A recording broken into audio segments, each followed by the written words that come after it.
സർക്കാരുമായി ബന്ധപ്പെട്ട അറിയിപ്പുകൾക്കും മറ്റു വാർത്തകൾക്കും വേണ്ടി ഈ ചാനൽ സബ്സ്ക്രൈബ് ചെയ്യാനും തൊട്ടടുത്ത ബെല്ലൈക്കൻ എനേബിൾ ചെയ്യാനും മറക്കാതിരിക്കുക. ജഡ്ജിമാർ സോഷ്യൽ മീഡിയ ഉപയോഗിക്കുന്നത് ഒഴിവാക്കണമെന്നും സന്യാസിയെപ്പോലെ ജീവിക്കണമെന്നും സുപ്രീം കോടതി. വിധികളെക്കുറിച്ചുള്ള അഭിപ്രായങ്ങൾ ഓൺലൈനിൽ പ്രകടിപ്പിക്കുന്നതിൽ നിന്ന് ജഡ്ജിമാർ വിട്ടുനിൽക്കണം. അവർ സന്യാസിയെപ്പോലെ ജീവിക്കുകയും കുതിരയെപ്പോലെ പ്രവർത്തിക്കുകയും ചെയ്യണമെന്നാണ് സുപ്രീം കോടതിയുടെ നിരീക്ഷണം. 2 വനിതാ ജുഡീഷ്യൽ ഓഫീസർമാരായ ആദിത്യ കുമാർ ശർമ്മ, സരിത ചൗധരി എന്നിവരെ മധ്യപ്രദേശ് ഹൈക്കോടതി പിരിച്ചുവിട്ട കേസിൽ വാദം കേൾക്കുന്നതിനിടെയാണ് ജസ്റ്റിസുമാരായ ബി നാഗരത്ന, എൻ കോടീശ്വരൻ സിംഗ് എന്നിവരടങ്ങിയ ബെഞ്ച് വാക്കാലുള്ള പരാമർശം നടത്തിയത്. ഇത് ഒരു തുറന്ന പ്ലാറ്റ്ഫോമാണ്. നിങ്ങൾ ഒരു സന്യാസിയായി ജീവിക്കണം, ഒരു കുതിരയെപ്പോലെ ജോലി ചെയ്യണം, ജുഡീഷ്യൽ ഓഫീസർമാർ വളരെയധികം ത്യാഗം ചെയ്യണം, അവർ ഫേസ്ബുക്കിൽ കയറരുത്, കോടതി നിരീക്ഷിച്ചു. കോടതിയുടെ കാഴ്ചപ്പാടുകൾ പ്രതിനിധീകരിച്ചുകൊണ്ട് പിരിച്ചുവിട്ട വനിതാ ജഡ്ജിമാരിൽ ഒരാൾക്ക് വേണ്ടി ഹാജരായ മുതിർന്ന അഭിഭാഷകൻ ആർ ബസാന്ത് പറഞ്ഞു, ഒരു ജഡ്ജിയോ ജുഡീഷ്യൽ ഓഫീസറോ ജുഡീഷ്യൽ ജോലിയുമായി ബന്ധപ്പെട്ട ഒന്നും ഫേസ്ബുക്കിൽ പോസ്റ്റ് ചെയ്യരുത്.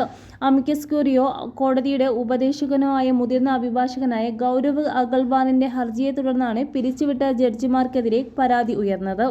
തന്റെ സബ്വിഷൽ ജഡ്ജിയുടെ ഫേസ്ബുക്ക് പോസ്റ്റ് അദ്ദേഹം ടാഗ് ചെയ്തിരുന്നു. 2023 നവംബർ 11 പ്രകടനത്തിന്റെ അടിസ്ഥാനത്തിൽ 6 വനിതാ സിവിൽ ജഡ്ജിമാരെ പിരിച്ചുവിട്ടത് സുപ്രീം കോടതി പരിഗണിച്ചിരുന്നു.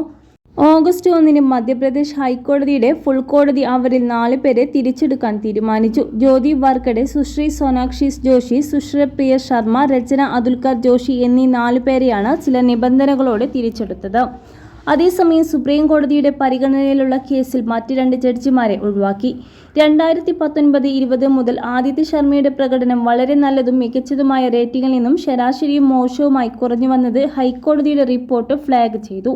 2022 അവരുടെ ഡിസ്പോസൽ നിരക്ക് 200-ൽ താഴെയാണെന്ന് പ്രസ്താവിച്ചു. എന്നിരുന്നാലും അവർ ഹൈക്കോടതിയെ അറിയിച്ചു.